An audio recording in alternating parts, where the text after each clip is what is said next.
back again, and we're covering a number of themes here. Mel, I brought on board. He's supposed to be on vacation. He refuses to do so.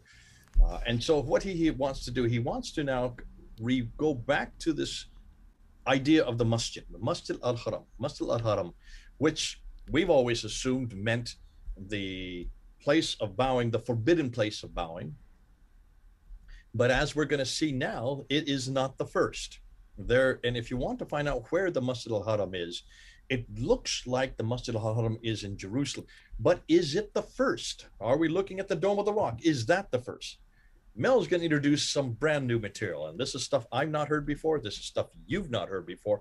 But coming from Mel, you pretty well know that he's scratching the surface. He's scratching in there where the rocks are, and he's pulling up all these gems, these nuggets of gold. So over to you, Mel. God bless you. Let's see what you come up with, and let's see if we're convinced.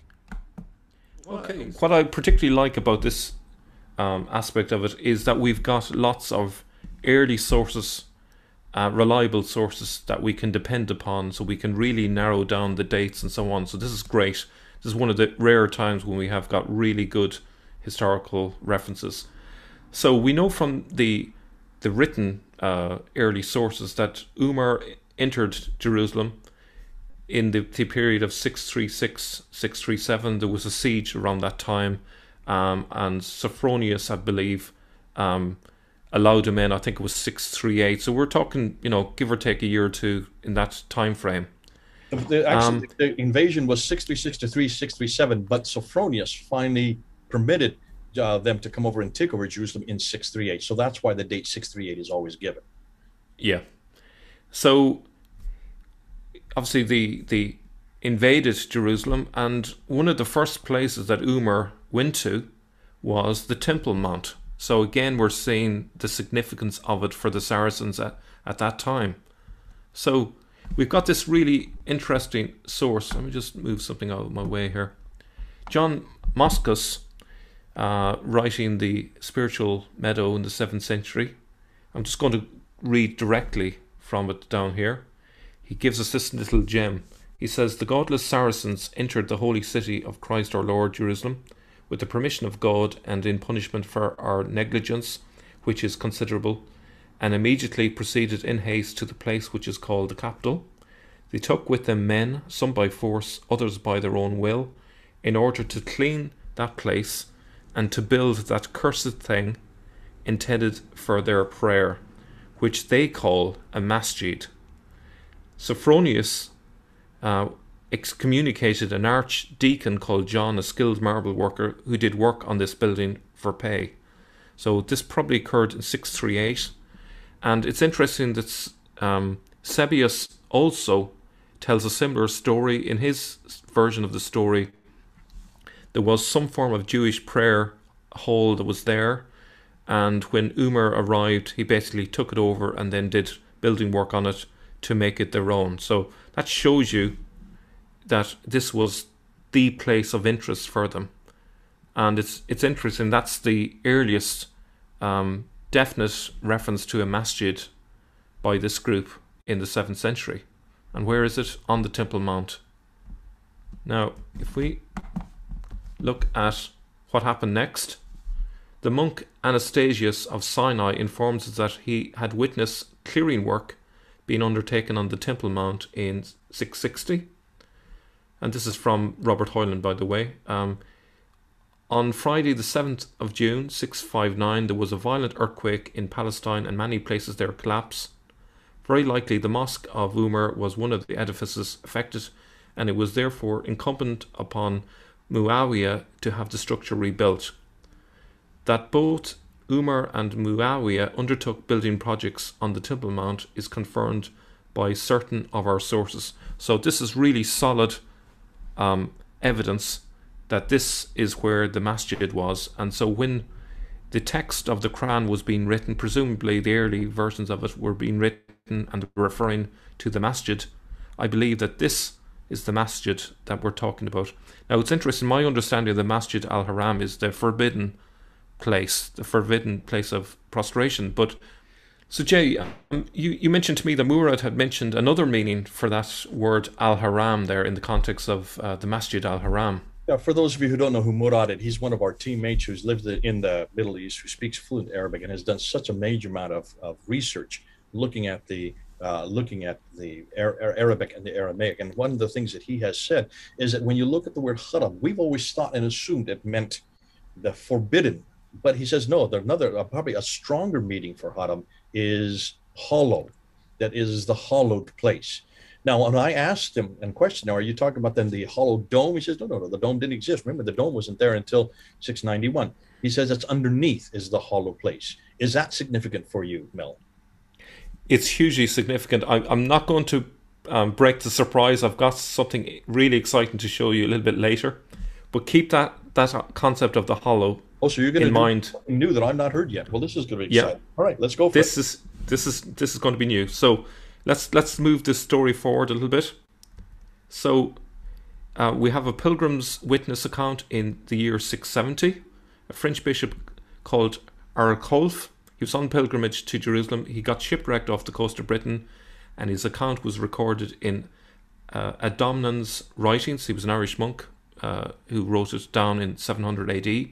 So it's, a witness account. And here's what he says. He says, in that famous place where once stood the magnificently constructed temple near the eastern wall, the Saracens now frequent a rectangular house of prayer, which they have built in a crude manner, constructing it from raised planks and large beams over some remains of ruins. This house can, as it is said, accommodate at least 3,000 people.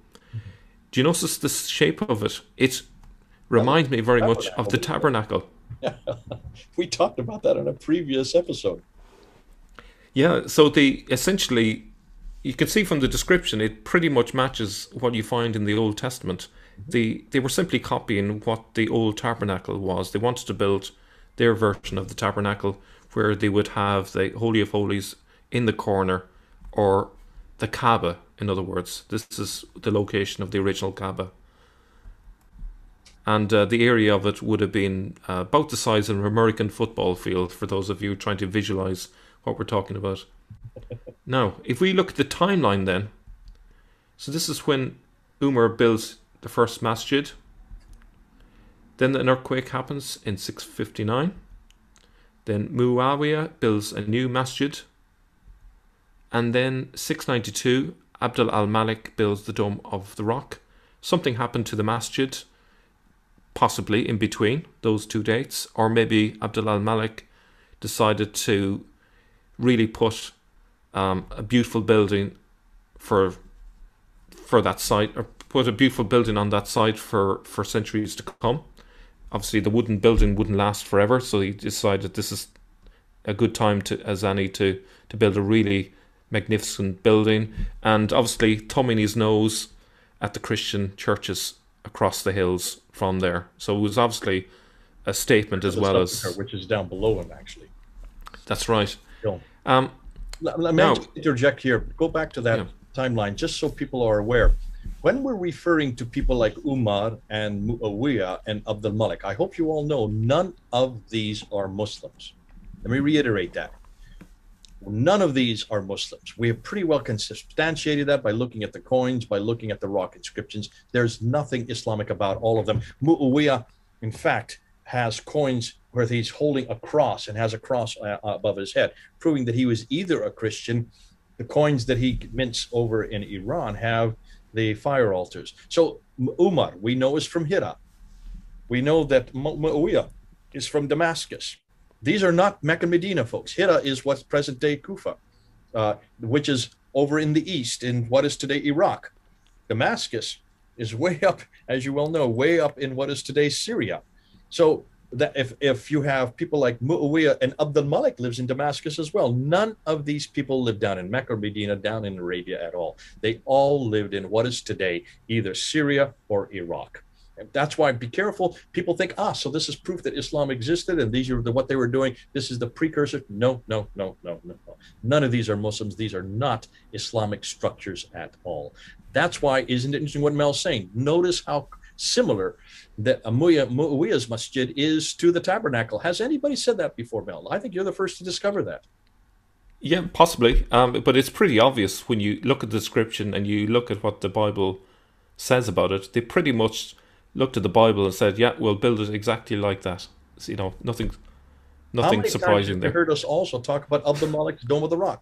The Dome of the Rock is not Islamic, it is Byzantine. It is Byzantine structure. The circumambulation was something that with the Byzantine structure, it was the best of its kind, the best Byzantine structure of its kind. So even as late as 692, they still did not have this view. They still were not Muslims. Now, Abdul Malik introduces that idea, and we've talked about this many times before. Back to you, Mel. Yeah, so there's a surprise coming. So I want to talk about that hollow because we saw that the Masjid al Haram could mean the hollow. Hidden or hollow. Haram. Yeah. So okay, so you remember that place there, the place where Abraham was said to have sacrificed Isaac. This is called the Sacra. The altar of Abraham is another name for it, and it contains a number of well-kept secrets. I love secrets, and I'm going to reveal a couple of these secrets to you today, and they are really embarrassing as well, which is even better. So the Dome of the Rock, its alternative name, obviously, is the Mosque of Omar or Umar. The bit that is significant here is there's a hole there in it. This hole that's in the rock is supposed to have been made for the purpose of carrying off the blood of the animals sacrificed on the rock. And if we look at it there's one hole. I think that was a shaft that was put down into the hollow below. Now, in Jewish traditions, the Shakra is the place, as we said, where Abraham prepared to sacrifice his son Isaac. And there's the name for it there in Hebrew, which I'm not going to attempt to say. But under the Sacra is a hollow. Where have we heard this before? It's actually referred. So it's actually referred sometimes as the Well of Souls. You could go down some steps. It derives from a medieval Islamic legend that at this place the spirits of the dead can be heard awaiting Judgment Day. Again, do you remember that reference to Judgment Day coming up again? And you notice there's mihrabs. I wonder where the mihrabs are pointing towards. Are they pointing to Mecca? Be interesting. We'll come to that in a moment. Now, there's lots of interesting Islamic folk stories associated with. The cave was venerated as early as 902. Muslim tradition likewise places it at the center of the world and over a bottomless pit with the flowing waters of paradise underneath. Again, showing you how important Jerusalem was. A palm tree is said to grow out of the river of paradise here to support the stone.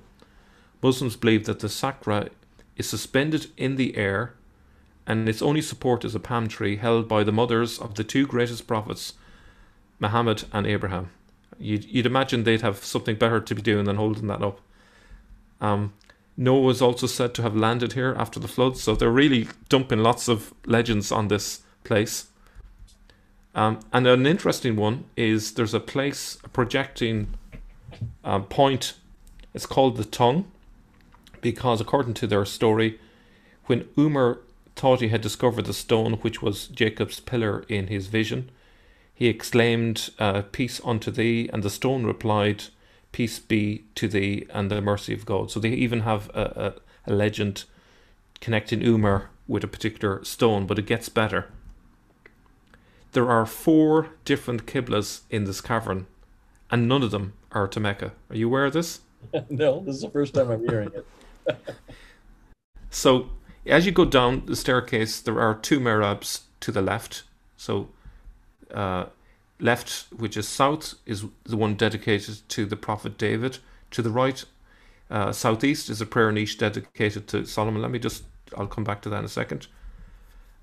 This mihrab is certainly one of the oldest in the world, considered to be, to date, at least back to the late 9th century. When you say 9th century, you're saying BC or AD? AD. Okay. Okay. And to the north is a small shrine dedicated to the Prophet Abraham, and to the northwest another one dedicated to Elijah. So let me just go through these again. So in the northwest there's a mihrab dedicated to Elijah. I wonder why that is. When I looked into it, I found that northwest of there is Mount Carmel, where Elijah used to be. If we look at the next one, Abraham, why north of there? These are my suggestions, by the way. I may be wrong, but it kind of makes logical sense. So north of Jerusalem You can see there that Salam is Jerusalem, Mount Moriah, and north of there is Shechem. Shechem was the first location that Abraham went to when he entered Canaan. It's obviously a very important place. It's one of the stations of Abraham. South of there, another mihrab is to David's palace. And there's that one there. And then the southeast one is towards Solomon. But I've been unable to find out what exactly is connected southeast of there. So if any of you know, perhaps we can solve that mystery. But none of them are directed towards Mecca. Isn't that incredible? Can I have a question here? Yeah. If you're saying that the oldest one is the mihrab towards of Abraham's, is that what you're saying is the oldest one? Let me see. Or I the think prophet it's Solomon, the one to Solomon is the Solomon oldest. one. That's not till 9th century AD. Then these were all introduced into the haram, or the Well, holy place, during the rule of Islam. Why would they put these four in there if this is our Muslim? These are all Muslim mihrabs. yeah.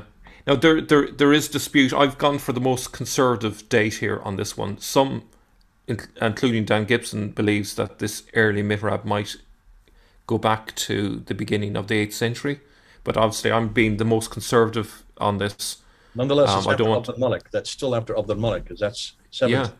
So So whichever way whichever way you play it, whether it's early or late, it's equally as damaging. yeah, You know. it's obviously if it's 8th century, and you're going to say that the David and Abraham and Elijah would have been, those mihrabs would have been introduced around the same time or right after, immediately after Solomon. It seems to suggest, therefore, that these are still pre-Islamic. Yeah, I would say so, and they're obviously. Well, it's not necessarily obvious, but it's probably that there were pre-existing customs that the Jews had towards these places, and they've just carried them on. But And obviously, could we at least agree on this, that these would be Umayyad? These probably would be Umayyad structures, not Abbasid. The Abbasids would have not included, because the Abbasids are the ones that take out all of this, anything that's biblical, and then introduce the idea of Muhammad and the Miraj coming on the back of the winged horse, Burak. They have to get him out of Mecca to get up there, so he has to come on a winged horse to then do the ascending the seven heaven. That is an Abbasid narration or an yeah, Abbasid story. I think this is one of those aspects that the Abbasids overlooked. This one, I think. I think you're right that this is more than likely a Umayyad one, but it's highly embarrassing, it's highly damaging, because there's obviously. This is obviously an indicator that in the early days the story was very different, and you can see that it's not pointing to Mecca. Why is there not a mihrab towards Mecca? In fact, nothing is pointing to Mecca. Just go back again. We Yeah, notice when you look at the Dome of the Rock, I'll just put this image of the Dome of the Rock again. Take a look. You notice the Dome of the Rock. You also have the Dome of the Chain. I'm just going to put an arrow to it. And then also yeah, look at the Al-Aqsa Mosque. All yeah, three of them, those are the three most important structures there on that whole citadel. They're all facing Petra. Not one of those three are facing Mecca. yeah. Okay, so there's the mihrab there, and just wanted to bring St. John of Damascus in as well, and this is something that I've mentioned before, so I'll just mention it briefly. He in the 730s, he mocks the idea that they had a place that they were saying Abraham sacrificed Isaac, and he mentions down here at the bottom, he says that there's not wood for Abraham to cut down there, and it's not the place where you would leave donkeys. In other words, it's not a place that's suitable. So he was arguing that it doesn't fit with the Bible narrative. So that would suggest that they have moved the location from Jerusalem down to Mecca at this stage, because you don't have trees down there, and it's not a place for donkeys. It's obviously a place for camels. And and one other little thing before we finish there today is that we have a reference to the Caliph Mansur buildings on the site of Mecca in 754, expanding the area and so on.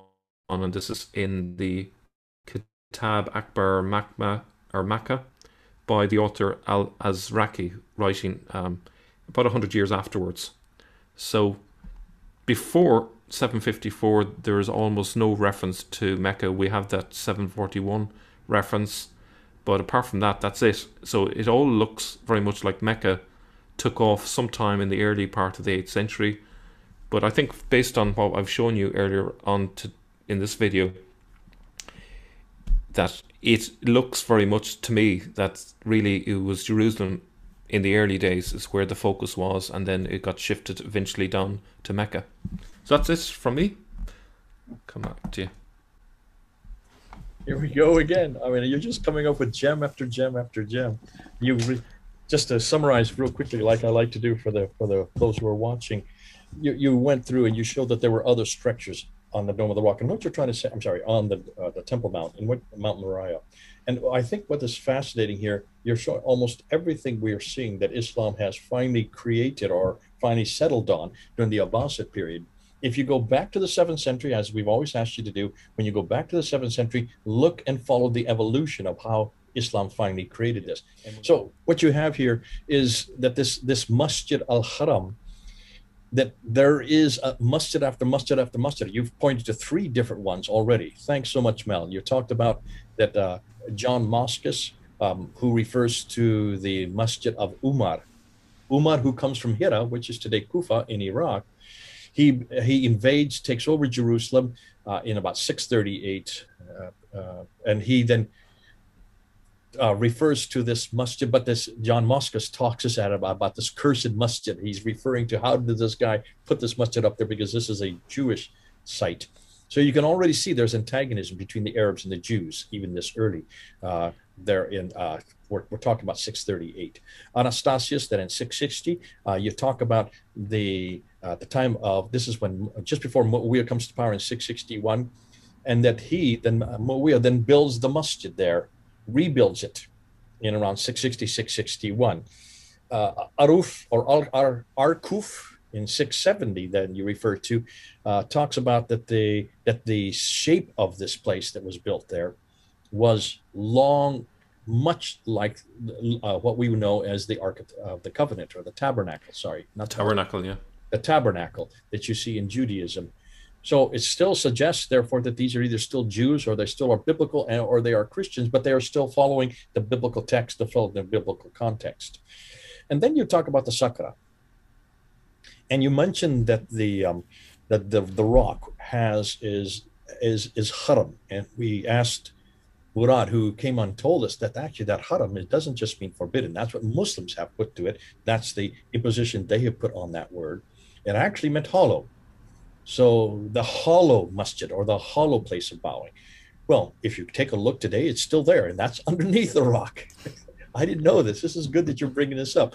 This hollow below the rock. And when you looked at that, you said if you go down there, you will notice that there are not just one mihrab. Now, for people who don't know what a mihrab is, if you were to go into any mosque today, anywhere in the world, you will see a niche that's put at where the whole masjid is facing, and that would be the prayer point. That's where the prayers go. That is the mihrab that would show where the qibla was. That means the direction of prayer. Well, you said that there are 4 of these mihrabs that have been placed down there, and they are even named. And it's fascinating, the names you gave to them. You have one that is named, that is going towards the northwest. That's the Elijah mihrab. You have one that's going straight north, that's facing, you say, Shechem, which is the Abrahamic mihrab. You have one that's facing straight south, which would be the Davidic mihrab. And then you have one facing southeast, southeast, which would be Solomon's mihrab. Fascinating, because these are all introduced sometime in the 7th and beginning of the 8th century, and which would suggest that these are Umayyad mihrab. So somewhere along during the Umayyad period, you have this view, this still very strong biblical view, that Jerusalem is the center of everything, and these mihrabs are pointing to historical places that the great prophets either lived in, or had something to do with, or was important to their story. We still don't know about Solomon. You've asked people to go in and come up, if they can come up with any response to that. And then you ended with John of Damascus, and you mentioned that John of Damascus is in 730. So you're well into the 8th century now. He's there in Damascus. He's there in the courts. of the Umayyads still. They're weakening and weakening and weakening, and the Abbasids still haven't come to power, and he mocks them. And he says, why are you now talking about this place where the sacrifice is going on? He knows it's in Jerusalem and Mount Moriah, but now it's been changed to another place that has no wood. Well, what has no wood? Where is a place that's devoid of any vegetation? That's Mecca. So it looks like around the 730s, that's when Mecca is chosen, which fits exactly our timeline. This fits our timeline perfectly. And if you just scratch around, you can see how this all fits together. I love this, Mel. So by looking at the masjid, Paul introduced it in his talk and his video. You've taken it a step further, says, let's continue with that masjid. Let's look and see why Jerusalem is so important. Not only because it's important in the 7th century, it's important to the rulers who were there, Umar, and certainly Muawiyah, and Abdul Malik. It's important to all three. They may not have the same reasons. Abdul Malik was much more of a political reason because he is confronting the Byzantine Christianity, and that's why he puts he puts those inscriptions there on the inner ambulatories. But they're all in Jerusalem. Jerusalem is hugely significant because this is where always God has met his people. Mecca was not important, even as late as 691. 730, this is the first time I've heard you say this, and this is terrific. It looks like we're going to look at the early 8th century to understand where this is now being brought down to Mecca. And it looks like that Mecca from there on out becomes then the place of importance. Once you choose Mecca, you've got to give it a story. You've got to give it a history. You've got to give it significance. So what do? You take that which is in Jerusalem, you bring it down, which has probably been also in Petra, and you bring it down to Mecca. And are you all watching this? Are you all following this? Are you seeing where we're going with this? We are, in some ways, just by looking at what's happening in the 7th and 8th century, we're recreating how Islam really began. We're seeing these origins form right in front of us. Follow the path where it leads.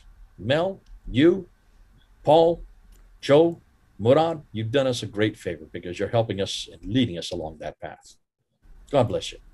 Thanks for your time. My pleasure, Jay. Thank you very much.